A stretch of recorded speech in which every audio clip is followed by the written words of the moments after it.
De passage dans une grande ville, un musicien célèbre a annoncé qu'il allait faire un concert avec un Stradivarius. Alors la foule s'est rassemblée en nombre pour ce concert, afin d'écouter, c'est vrai, le musicien célèbre, mais aussi de voir et d'entendre ce célèbre violon. Et voilà que le violoniste commence à jouer, un morceau, 2 morceaux, puis 3 morceaux. À chaque fois, c'est l'acclamation, tout le monde est enthousiaste.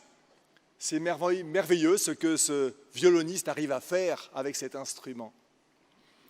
Puis pendant que les gens applaudissent à la fin du 3e morceau, le violoniste prend son violon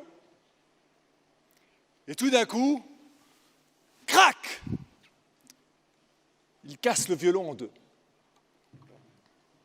C'est l'émoi et l'effroi dans la salle. Les gens crient, c'est un scandale. Qu'a-t-il fait avec un violon comme ça, si précieux, dont la valeur est inouïe? Le directeur du théâtre essaye de venir, de calmer la foule en émoi. Il y prend du temps et finalement arrive à faire le silence et fait l'annonce suivante. Mesdames et messieurs, notre violoniste n'a fait que la première partie du concert, rassurez-vous.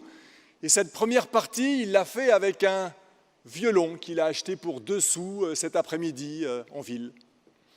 Et ce n'est qu'à partir de maintenant qu'il va utiliser le Stradivarius.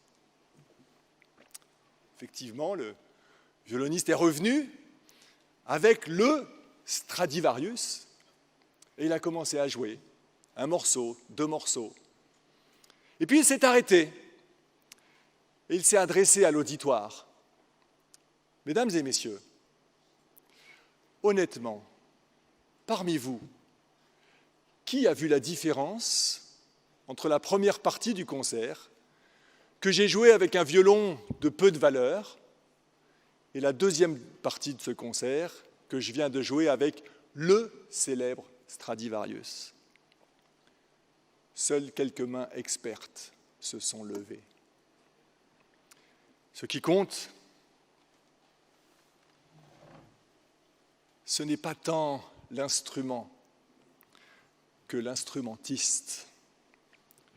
Ce qui compte dans nos vies, ce n'est pas tant la valeur que nous croyons qu'elle a ou que nous voulons lui donner,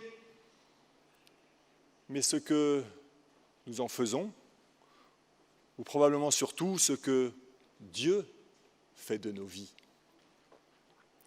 Il y a un personnage dans l'Évangile dont on aurait pu dire que la valeur de sa vie n'était pas incroyable. Il ne valait pas un Stradivarius en tout cas.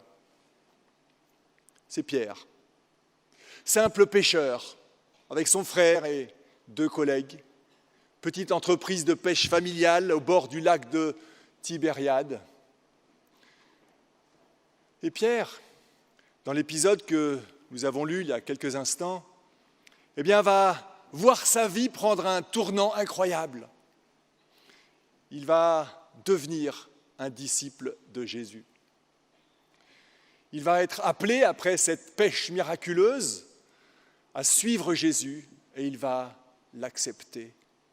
En d'autres termes, Pierre accepte que l'instrument qu'il est soit au service du grand instrumentiste. Et Dieu, Jésus, va effectivement faire des miracles, des choses incroyables avec Pierre et ses acolytes et ses frères et sœurs et ses disciples. Ce qui est intéressant, c'est que si nous avons donc ce récit de la première pêche miraculeuse, dans lequel, et nous allons y revenir, Pierre est invité à aller en pleine eau, à avancer en pleine eau pour pêcher, alors qu'il n'avait rien pris de la nuit, eh bien, ce n'est pas la seule fois que Pierre va avoir à se jeter à l'eau, que Pierre va avoir à avancer. Un peu plus tard, quelques mois plus tard, il était avec les disciples dans une barque, sur le lac, qu'il connaît par cœur. Et il sait, il en a l'habitude, qu'il arrive régulièrement qu'il y a des tempêtes sur ce lac. En effet, le lac est entouré de collines, de montagnes. Et lorsque le vent se met à souffler, cela crée des tourbillons assez facilement et la tempête peut être assez violente sur ce petit lac. Et voilà que, alors que la tempête fait rage et que les disciples ont du mal à avancer, quelqu'un vient en marchant sur l'eau. C'est Jésus. Jésus qui se présente comme « Je suis, c'est moi ». Référence à la parole divine que Pierre connaît par cœur de l'Ancien Testament. « Je suis celui qui est, celui qui suit », qui décrit Dieu lui-même. Quand Jésus dit là en marchant sur l'eau « c'est moi », il annonce qu'il est le Messie, le grand instrumentiste. Et Pierre est touché par cela. Il le croit aussi. Et à ce moment-là, dans son enthousiasme, il dit alors, si vraiment c'est toi, ordonne que je marche sur l'eau. Incroyable. Comment pourrait-on marcher sur l'eau? Quand on est un crin-crin à dessous, quand nos vies ne valent pas grand-chose, quand on est très ou trop humain, comme nous le sommes tous, moi le premier, faire des choses incroyables nous paraît hors de portée. Et pourtant, Jésus dit à Pierre, avance. Viens, marche sur l'eau. Et Pierre de quitter sa zone de confort, la barque, pour marcher sur l'eau. Oh, la suite de l'histoire montre qu'il a manqué de confiance. Peut-être s'est-il retourné pour dire à ses amis, « Vous voyez, moi je le fais !» Mais dès lors qu'il se croit capable par lui-même, il coule. Mais Jésus est là pour le repêcher, pour le sauver. À une troisième reprise dans sa vie, Pierre va avoir l'occasion de se jeter à l'eau. C'est dans des circonstances qu'il imagine un peu plus tristes, un tournant dans sa vie. Il a cheminé, il a avancé avec Jésus, il a suivi Jésus pendant 3 ans et demi. Et où est-ce que cela l'a mené? À l'interrogation, à un nouveau départ, peut-être un retour en arrière. Parce que Jésus est mort et qu'il ne sait pas, Pierre, de quoi son avenir doit être fait. Oh, c'est vrai, il semble que Jésus soit ressuscité, il l'a même déjà vu 2 fois, mais n'empêche que Jésus n'est plus là avec eux, à les diriger, il n'a plus vocation à le suivre physiquement, ce Jésus qui avait tout changé pourtant. Alors Pierre s'interroge, quid de son avenir? Revenir à son ancienne activité de pêcheur? En tout cas, ce soir-là, il dit à ses amis, « Écoutez les amis, moi je vais pêcher. J'en ai marre de tourner en rond à ne pas savoir quoi faire, à m'interroger sur ce que sera mon ou notre avenir. » Alors Pierre va pêcher. Ils sont 7 à aller pêcher, nous dit le texte en Jean chapitre 21. Et que se passe-t-il cette nuit-là? Rien. Pas un seul poisson dans les filets. Rien. Ça lui rappelle peut-être quelques souvenirs. La dernière pêche qu'il a faite de lui-même, il n'avait rien pêché de la nuit. Ce n'est qu'au matin, alors qu'il avait déjà commencé à laver les filets, que Jésus lui avait dit « Avance en eau profonde et jette les filets ». Peut-être que ce matin-là, lorsqu'ils reviennent vers la rive, il a cet épisode 3 ans et demi plus tôt en tête. Et quand il entend une voix d'un homme qu'il n'arrive pas bien à discerner sur la berge, qui lui dit « Les amis, avez-vous pêché quelque chose ?» « Non, lui dirent-ils. Alors jetez vos filets du côté droit de la barque. » Je pense là que Pierre a en tête qu'avec Jésus, il peut se passer des choses incroyables. Et une fois de plus, Pierre et ses disciples vont faire une pêche miraculeuse. 153 gros poissons. Et les barques ne suffisent pas, elles ploient sous le poids de ces poissons. Jésus n'avait même pas besoin de poissons. Il avait déjà préparé du feu qui était en braise et le poisson grillait déjà dessus. Puis par 3 fois, Jésus va interroger Pierre, qu'il a pris à part. « Pierre, est-ce que tu m'aimes ? Pierre, est-ce que tu m'aimes ? Pierre, est-ce que tu m'aimes ?» Ces 3 questions qui viennent résonner en contrepoint du triple reniement de Pierre, qui quelques jours plus tôt a dit par 3 fois « Non, cet homme, je ne le connais pas ». Oui, Pierre a des enthousiasmes incroyables. Pierre est un homme plein d'élan, pourrait-on dire. Il est prompt à s'avancer. Pourtant, c'est aussi à lui que Jésus va dire « Va des rétro, Satanas, arrière de moi, Satan, recule !» Mes amis, je crois que bien souvent, nous ressemblons à Pierre. Nous avons envie d'aller de l'avant, mais parfois nous ne savons pas comment faire. Parfois, nous allons dans la mauvaise direction.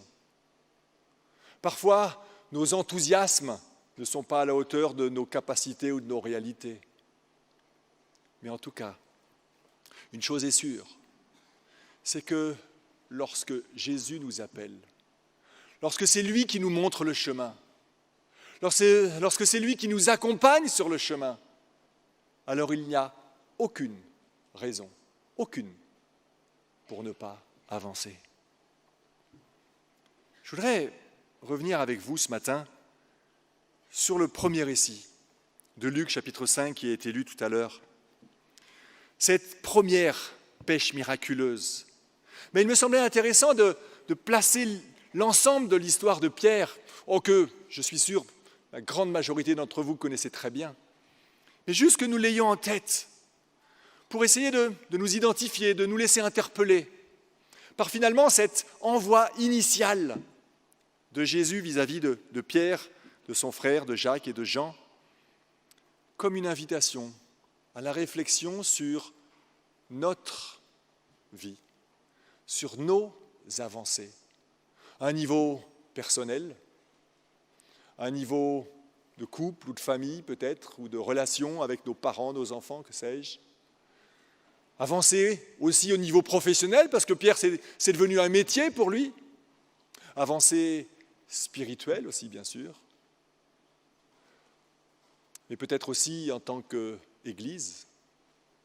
Une assemblée de fédération comme celle-ci, c'est l'occasion de faire le point, de faire le bilan, de faire des projets, de se recentrer sur l'essentiel, de s'interroger sur ce qui marche et ce qui ne marche pas, là où on avance et là où on recule, ou peut-être surtout la manière dont on avance ou pas, et comment le Seigneur voudrait que nous avancions. La question, ce n'est pas tant les chiffres, la qualité, la description qu'on pourrait faire de nos petites personnes, de notre petite église en Suisse romande ou ailleurs ou dans toute l'Europe.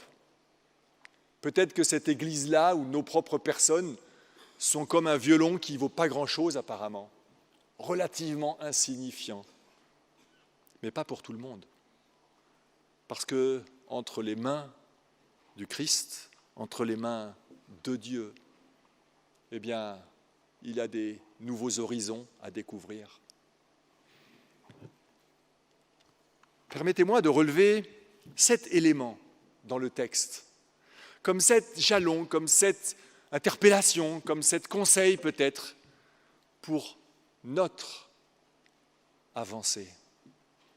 Tout d'abord, dans ce texte de Luc chapitre 5, le texte dit donc que la foule se serrait contre Jésus pour l'écouter, au point même probablement de l'oppresser un petit peu, en tout cas de ne pas avoir suffisamment de recul pour que tout le monde l'entende bien. Alors, Jésus, que fait-il ? Il demande à Pierre s'il peut monter dans sa barque. Et le texte nous dit qu'il monta dans la barque. Forcément, il a fallu pour cela que Pierre l'accepte dans son bateau. Jésus dans un bateau. C'est un modèle, c'est une figure récurrente dans l'Évangile, qui n'est jamais anodine. Parce que finalement, être dans un bateau, c'est aller quelque part, c'est traverser le lac, c'est rejoindre une autre ville, c'est avoir une activité, quelle qu'elle soit. Et la manière dont on le fait est essentielle. Or, ce qui compte dans nos vies, dans la barque de nos vies, c'est de nous interroger si Jésus est là. Est-ce que nous avons accepté de faire monter Jésus dans notre barque? Est-ce que Jésus est une réalité dans vos vies, dans la mienne? Oh, à bien des égards, je n'ai pas de doute qu'elle le soit. Mais la question est un petit peu plus que cela. La question n'est pas tant de savoir si nous avons des actes religieux, aussi beaux et bons soient-ils. Est-ce que nous allons tous les sabbats à l'église? Est-ce que nous faisons tous les jours notre méditation personnelle, notre école du sabbat? Est-ce que nous prions? La question n'est pas est-ce que nous avons des actes extérieurs de religiosité? Parce qu'on peut faire tout cela sans véritablement faire que Jésus soit là, au cœur de nos existences, dans nos manières d'être, dans nos pensées, dans nos choix, dans nos actes, dans nos paroles. Est-ce que Jésus est monté dans notre barque? Parce qu'il peut y monter et dormir. Ou plutôt, on peut le laisser dormir. Et quand il y a la tempête, comme ce sera le cas à un moment donné dans l'Évangile, Jésus est là dans le bateau, mais la tempête fait rage. Et les disciples essayent de gérer cette tempête du mieux qu'ils peuvent, mais ils n'y arrivent pas. Dans la vie, nous devons tous faire face à des tempêtes. Il y a les ouragans des relations brisées, il y a les vagues existentielles, il y a les creux professionnels, il y a les vents du doute, et que sais-je encore. La tempête, elle est bien souvent là, parfois très intérieure, parfois peu discernable de l'extérieur, mais on ne sait plus si l'on va vraiment survivre et où est-ce qu'on va aller. Jésus est là, dans le bateau, mais en train de dormir. Dans cet épisode de la tempête apaisée, ce n'est que lorsque Jésus est réveillé par les disciples, lorsque, enfin, il le laisse être vivant et présent et agir et parler, que tout d'un coup la tempête peut se calmer. Et ça, c'est une merveilleuse promesse, mes amis. Dans la tempête de nos vies que nous affrontons peut-être les uns ou les autres en ce moment même, Jésus est là. Et si nous le laissons agir et parler, il peut dire à la tempête, « Silence, tais-toi !» Et le calme peut se faire. La paix peut être là. Et nous pouvons alors continuer à avancer sereinement. Mais il ne suffit pas de faire monter Jésus dans sa barque. À un moment donné, dans notre épisode, une fois que Jésus a fini de prêcher, il va demander une chose étonnante à Pierre. Quand il eut fini de parler, verset 4, il dit à Simon, « Avance en eau profonde et jetez vos filets pour attraper du poisson. » Plusieurs choses à remarquer dans cette expression-là. « Avance en eau profonde ». Vous remarquez, c'est au singulier. Il s'adresse à Pierre, deuxième personne du singulier ici. C'est Pierre qui doit avancer en eau profonde. Mais qui c'est qui doit jeter les filets? Jetez vos filets. On passe au pluriel. Un prof de français ici dirait il y a un petit problème de conjonction des temps là. Ou pas des temps, mais des personnes dans l'usage de la grammaire. Il commence la phrase en s'adressant à une personne et il la finit en s'adressant au groupe. Mais c'est tout sauf un hasard. Parce qu'effectivement, nous sommes des êtres de relation. Nous sommes les auteurs de nos propres vies. Et ces auteurs, cette vie, elle dépend en grande partie, bien entendu, de nos choix.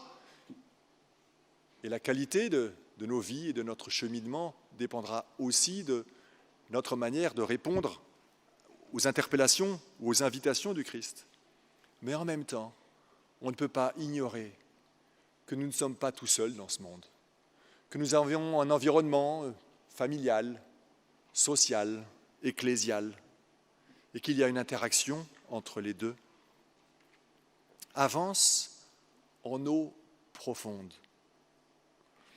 Pourquoi est-il précisé là que Pierre doit avancer en eau profonde? Je crois que, en disant ceci, Jésus invite Pierre, mais nous invite nous aussi. D'une part, à oser aller là où peut-être on a moins de sécurité. Et donc finalement, Jésus nous invite à prendre le risque de se lancer, à oser découvrir des choses où nous avons peut-être moins de sécurité, c'est vrai.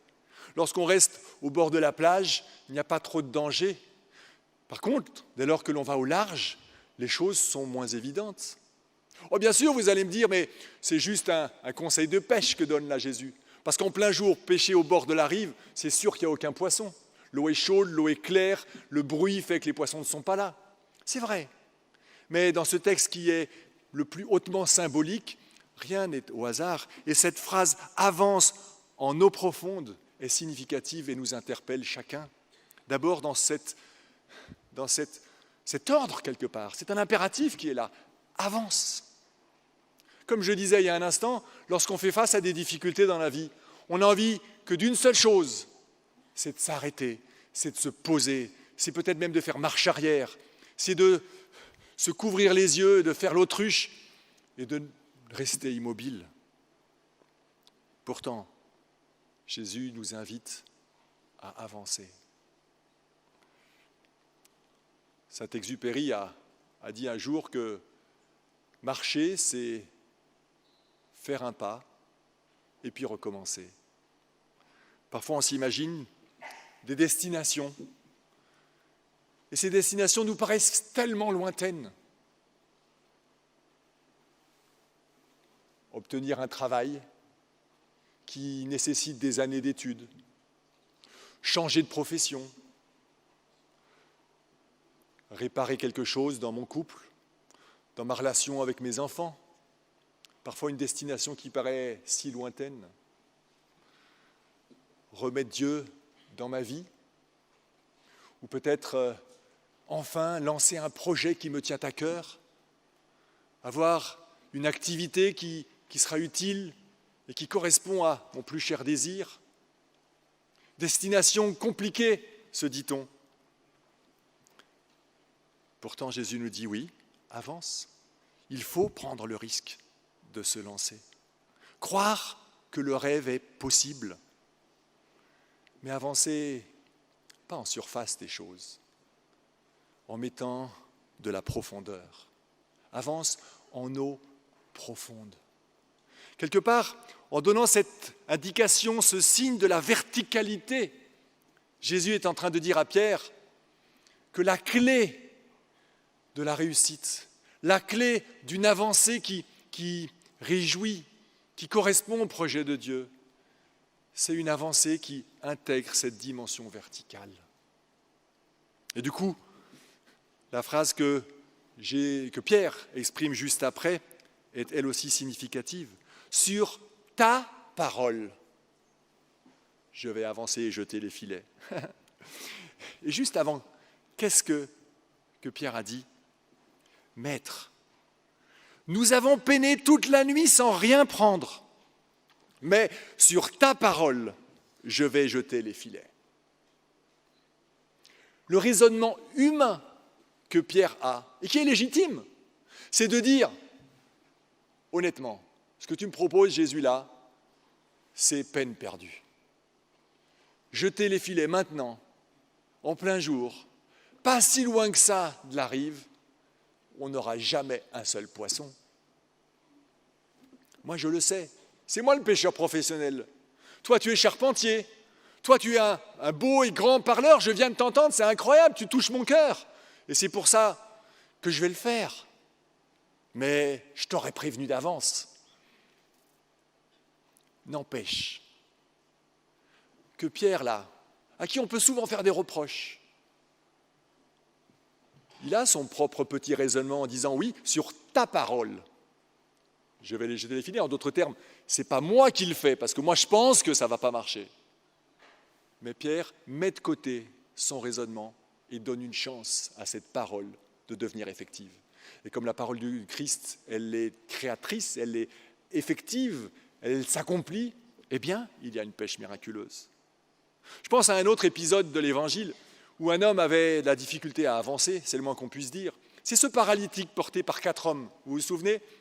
Il vient là pour écouter Jésus, dans une maison où Jésus est en train de prêcher. Et il y a un obstacle, problème, la maison est pleine, la foule remplit tout l'espace. Impossible pour les 4 hommes d'amener le brancard où cet homme est allongé jusqu'à Jésus. Oh, dans un sens, si j'avais été l'un de ces 4 hommes, j'aurais peut-être dit à notre paralysé, écoute mon ami, on essaiera une autre fois, mais aujourd'hui, là, impossible d'accéder à Jésus. Non, ces 4 hommes sont tellement conscients, tellement convaincus que la rencontre de paralytique avec Jésus peut changer sa vie, qu'ils vont être créatifs, contourner l'obstacle et passer par le toit. Et là, Jésus va dire à cet homme, mon enfant, tes péchés sont pardonnés. Mon enfant, ce n'est pas quelque chose d'infantilisant, au contraire. Quand on est enfant, on a la vie devant soi. Et c'est ça qui est incroyable avec le regard que Jésus porte sur cet homme. Il est en train de lui dire, moi, contrairement à tous les autres et sûrement à toi-même, je te vois comme quelqu'un qui n'est qu'au commencement de sa vie. Il y a plein d'avancées possibles pour toi. Mais précisément, ce qui te retient, c'est ta culpabilité, c'est ton passé que tu es incapable d'assumer et de porter. Alors je te le dis, tes péchés sont pardonnés. Et à la fin de l'épisode, quand Jésus va lui dire « Lève-toi, prends ton lit et marche et va dans ta maison », eh bien Jésus est en train de lui dire « Ben voilà, lève-toi ». Il passe de la situation de coucher à la situation d'un homme debout, ressuscité, au passage c'est ça, le mot ressuscité, se mettre debout, se lever, et il peut marcher. Mais que fait-il? Il va dans sa maison, c'est là que Jésus lui dit d'aller, pour devenir qui il est véritablement, réinvestir ou découvrir son identité profonde. Et pour cela, entre les deux, lève-toi, prends ton lit et marche. Jésus aurait pu dire, comme il le fait d'ailleurs, on va y venir dans un instant à la fin de notre épisode de Luc 5, laisse tout de côté, puis viens et suis-moi. Non, en disant à cet homme, prends ton lit, ton brancard, ce qui symbolise ton passé, ta paralysie. Mais aujourd'hui, parce que je t'ai mis debout, parce que tu as un regard différent sur la vie, parce que tu es prêt à marcher et à avancer, je te rends capable d'assumer ce passé. Il n'est plus un poids qui te retient. Il n'est pas effacé, ce passé, mais tu es capable de le porter.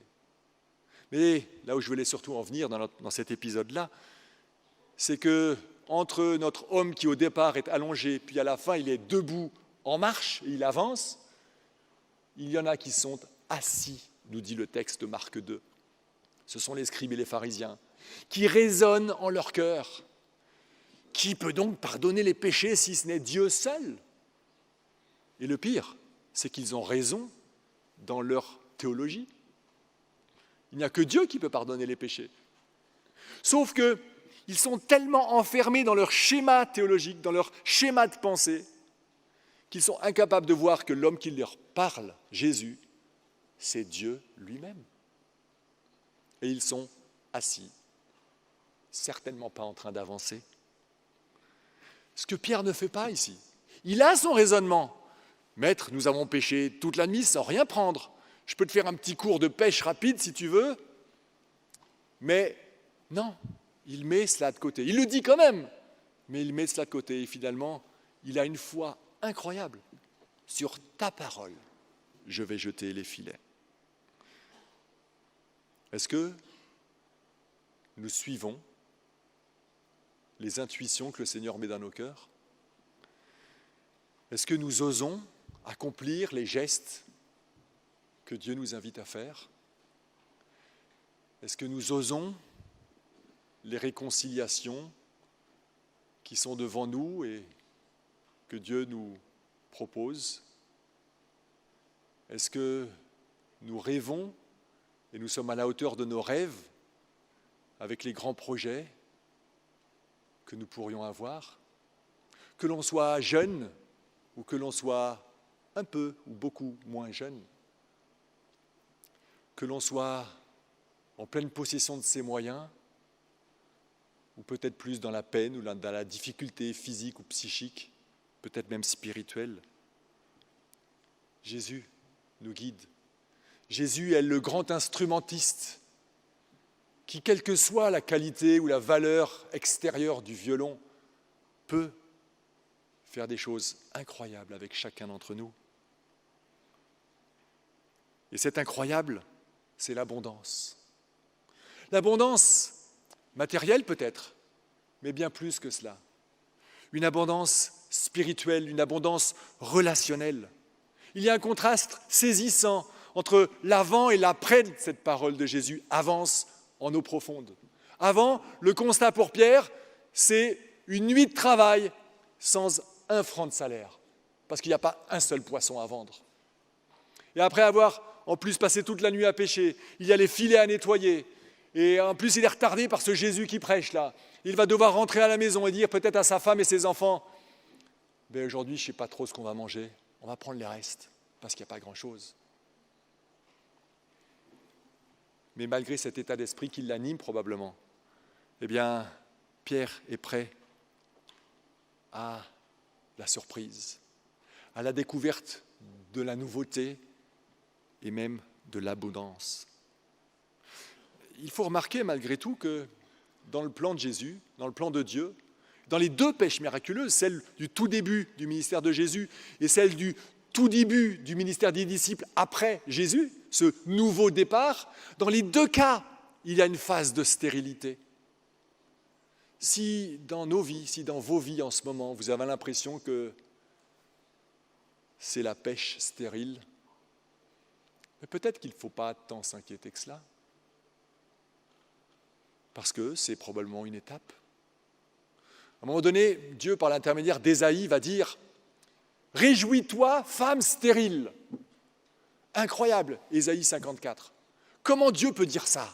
Réjouis-toi, femme stérile. Mais en plus, on sait que la femme représente l'Église dans l'Ancien Testament. Mais juste après, il dit aussi « Ancre tes piquets et élargis l'espace de ta tente. » S'ouvrir, aller au large, aller en pleine eau.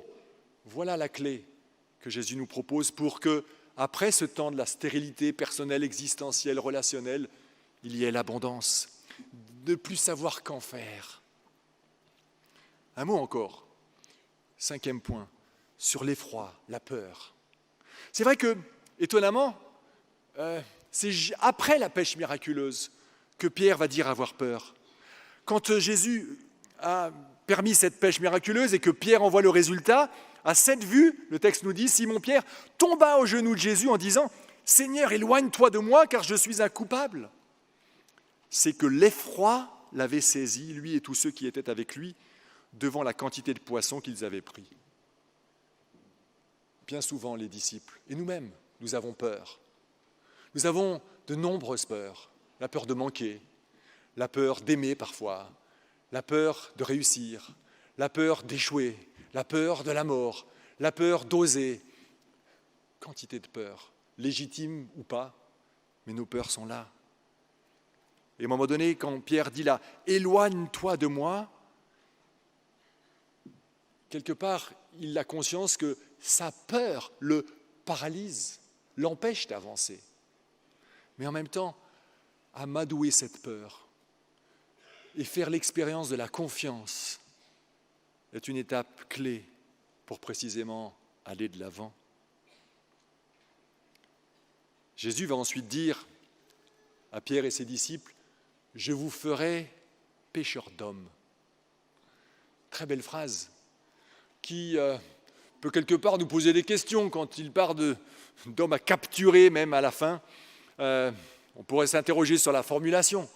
Est-ce que c'est vraiment des personnes qu'on va capturer comme ça ? Non, je ne crois pas qu'il faut s'arrêter à ce vocabulaire-là, mais simplement comprendre que nos vies, nos avancées, nos projets existentiels ne peuvent avoir de sens que s'ils sont relationnels. Réussir en écrasant les autres n'apporte pas le bonheur, loin de là. La réussite, la vraie, celle que Jésus veut et désire pour chacun d'entre nous, c'est celle qui se conjugue avec une harmonie avec autrui. Et puis le texte conclut, ramenant alors les barques, laissant tout, ils le suivirent. Incroyable, incroyable. Ils ont là grâce à cette pêche miraculeuse que Jésus a permis, l'occasion de se faire un salaire en or. Et moi, en bon gestionnaire, j'aurais probablement dit à Jésus, écoute Seigneur, tu nous invites à te suivre comme tes disciples, il y a un excellent moyen de commencer avec une cagnotte bien remplie. On va aller vendre tous ces poissons, puis après, je vais te suivre. Mais non. Dernière clé de notre avancée, comme celle de Pierre, prendre conscience de la nécessité de se délester, de laisser de côté, laissant tout, ils le suivirent.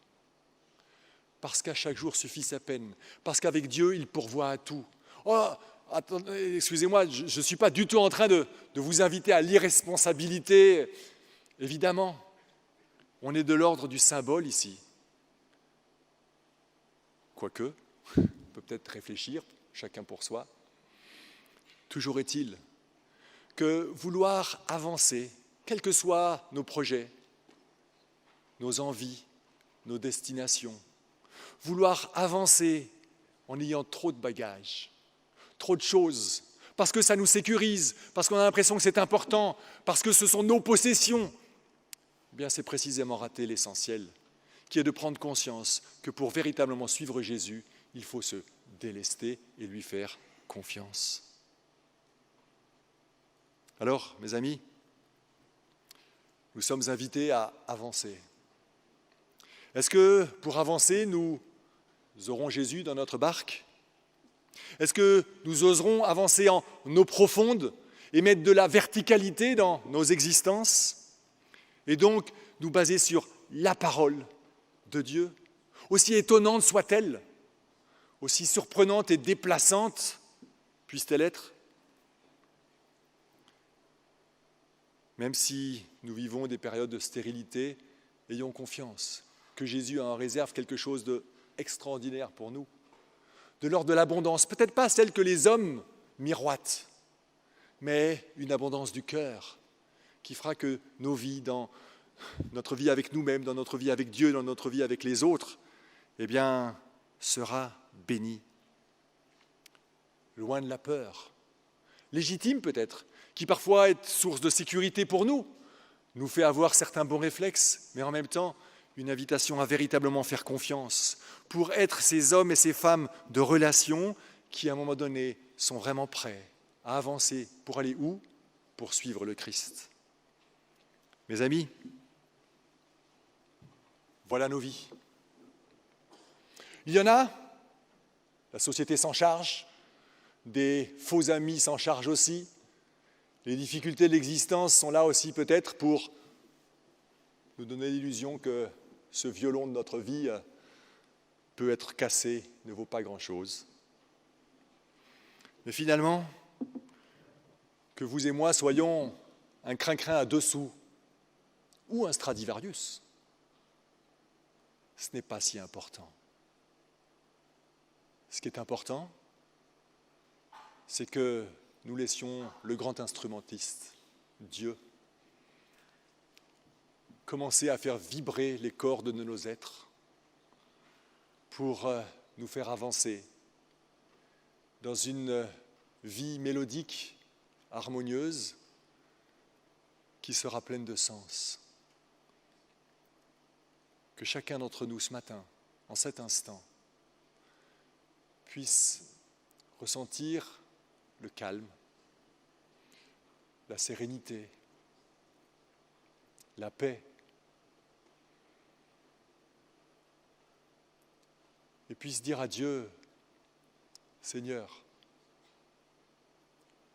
je suis prêt à faire le premier pas. Je suis prêt à sortir de la barque, à plonger, à aller en eau profonde, à jeter mes filets, à mettre le premier pas dans la mer Rouge pour qu'elle s'ouvre ou dans le Jourdain pour qu'il s'ouvre, à me jeter dans le Jourdain pour que, si le malade que je suis, peut-être spirituellement comme Naaman, puisse guérir. Je suis prêt à me lever quand bien même j'ai compris que j'étais paralysé depuis le début de ma vie et essayer, parce que tu le dis sur ta parole, et peut-être me mettre à marcher. Je suis prêt, comme Jacob, à faire le pas de retourner voir mon frère et me réconcilier avec lui. Parce que sans lui, sans une bonne relation avec lui, je me rends compte qu'il me manque quelque chose. Comme Pierre et ses acolytes, même lorsque Jésus est mort, eh bien, il est là. Et il nous dit d'avancer. Ferons-nous le premier pas avec lui ?